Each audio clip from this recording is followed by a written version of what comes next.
It appears a relationship between former President Donald Trump and Elon Musk is falling apart. Yes, it continues to fall apart following Musk's endorsement of Ron DeSantis, likely the number one reason, as well as his Twitter deal falling apart.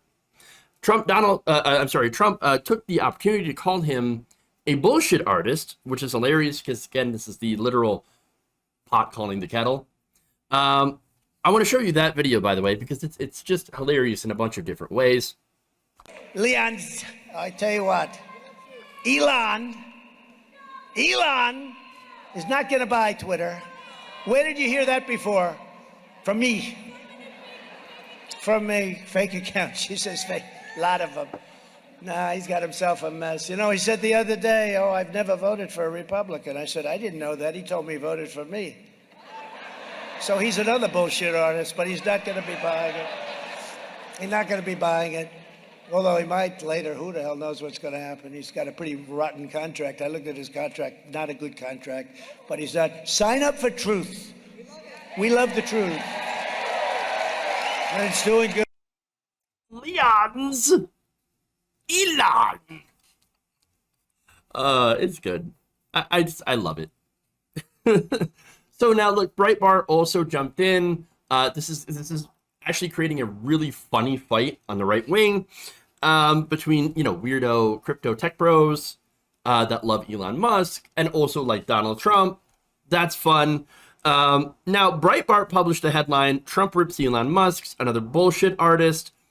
And Elon Musk responded to that article saying, I don't hate the man, but it's time for Trump to hang up his hat and sail into the sunset.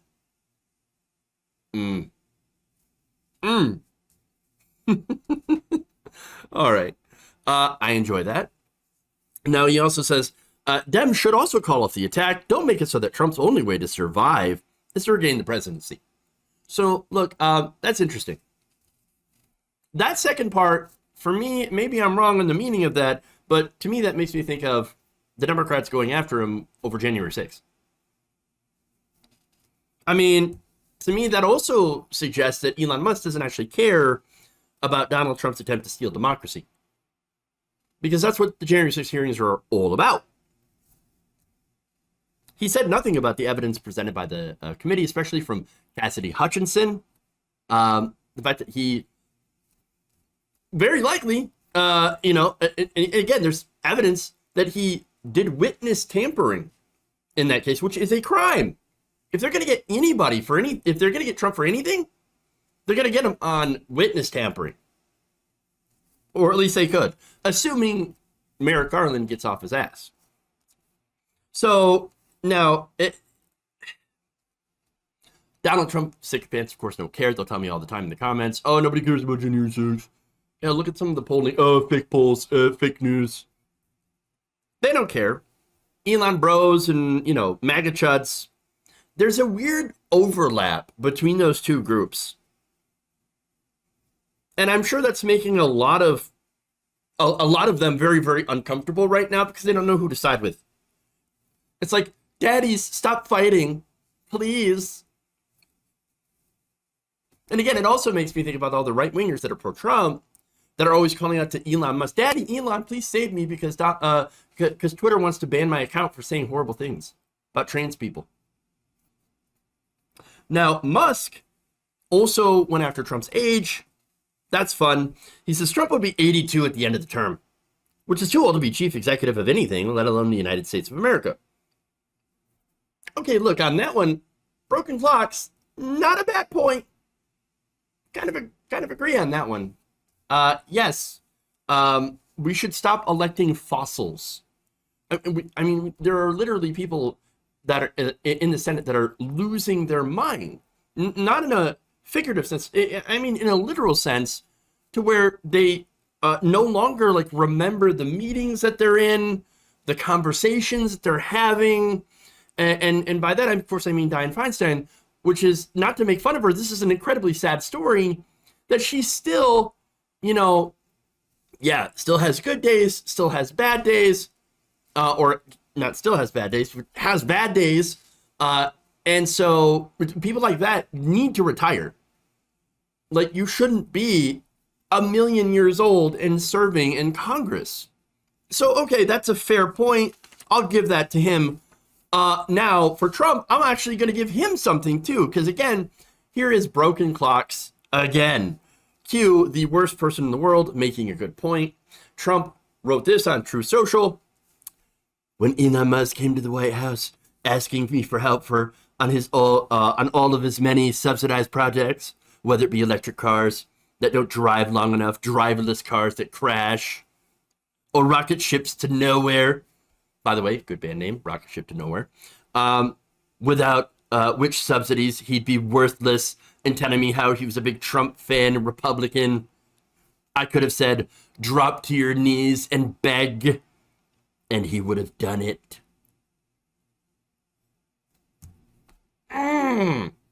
God damn.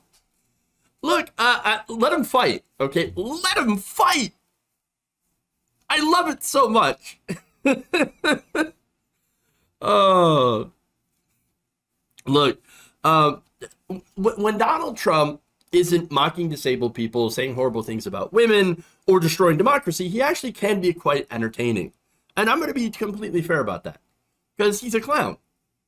Now, he's a horrible person, but he's also a clown and he's funny. Look, look at the funny old man. But what he did here is actually say something true. And he does that from time to time. Yes, 30,000 lies. Some of the most ridiculous lies. But where he actually is effective, and it's the very few times that he actually tells the truth. And that's when he goes after some of his political enemies, but points out corruption or points out things like, hey, you took billions of dollars in government subsidies. You wouldn't be anything without that money. And that is absolutely true. Tesla and SpaceX have received more than $7 billion in government contracts alone, and billions more in tax breaks, loans, and other subsidies. This is according to an analysis by Grid. In recent years, Tesla also sold at least $6 billion worth of government-backed electric vehicle credits. Grid found these sales have twice in recent years made the difference between the company posting a profit instead of a loss, according to an analysis by Trefis, and a financial data firm. So understand that this is actually, it's a nonsense story because these two, idiot clowns are beefing, but there's some interesting stuff in here. Again, with how much government money Elon Musk has actually benefited from. And so Musk is not a genius. He didn't invent anything. What he is a capitalist investor. And he has taken advantage of all the free government money that's been lying around for big corporations and rich people. Again, in this government, that is, basically the corporate states of America, you would be stupid not to take that free money on the table. So that's what that is. Okay? So taxpayers made Tesla, they made SpaceX, they made a lot of these big companies. The problem I have with that is, are we as taxpayers getting any return on investment? No. These companies, they're not even paying their taxes, their fair share. They're robbing us blind. So Trump pointing out that, if if Elon Musk didn't have all this generous generous government money for his corporations, then he wouldn't be successful. And that's absolutely true because everybody knows it. And while everyone knows it, not a lot of people will say it.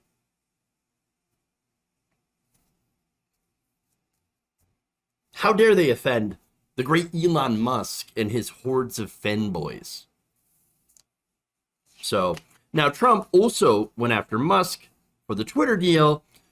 He said, no, Elon should focus on getting himself out of the Twitter mess because he could owe $44 billion for something that's perhaps worthless. Also, lots of competition for electric cars. Again, you know what? He said something true. No way Twitter is worth $44 billion. It's a ridiculous idea. Ridiculous. Why would you even offer that? And look, there is competition for electric cars. The EV market has taken off quite a bit. in this country. So I like to see it. I like to see that competition, and I like to see the prices of electric cars go down. And I'd also like to see, of course, more infrastructure when it comes to electric cars. But mainly, if you're going to have that, you also need to really revamp the grid. And that's something, unfortunately, the Biden administration hasn't, I think, invested enough in.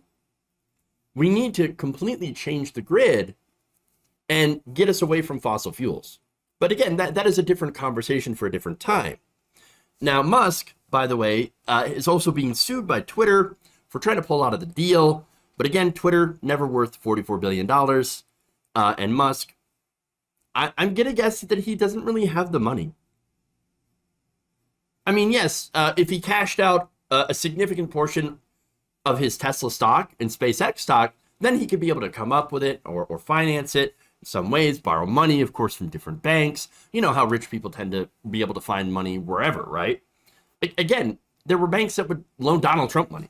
So, of course, they'll find something. But again, not worth it at all. Why would you do that? It's not a smart move. Now, one last thing that I think is interesting. You would think, and I spoke about the overlap before, you would think that Donald Trump and Elon Musk would actually get along. And for a while, I guess they had. Trump had talked up Elon Musk quite a bit before. But what it comes down to, at the end of the day, is that they both have gigantic egos. And Donald Trump got tweaked when Elon Musk went and said, "Oh yeah, I would rather vote for Ron DeSantis." Those gigantic egos, the one thing that Donald Trump can't help but do is attack if somebody tweaks his ego. And again, the same thing with Leons. Can't help themselves. So again, let them fight. Let them fight.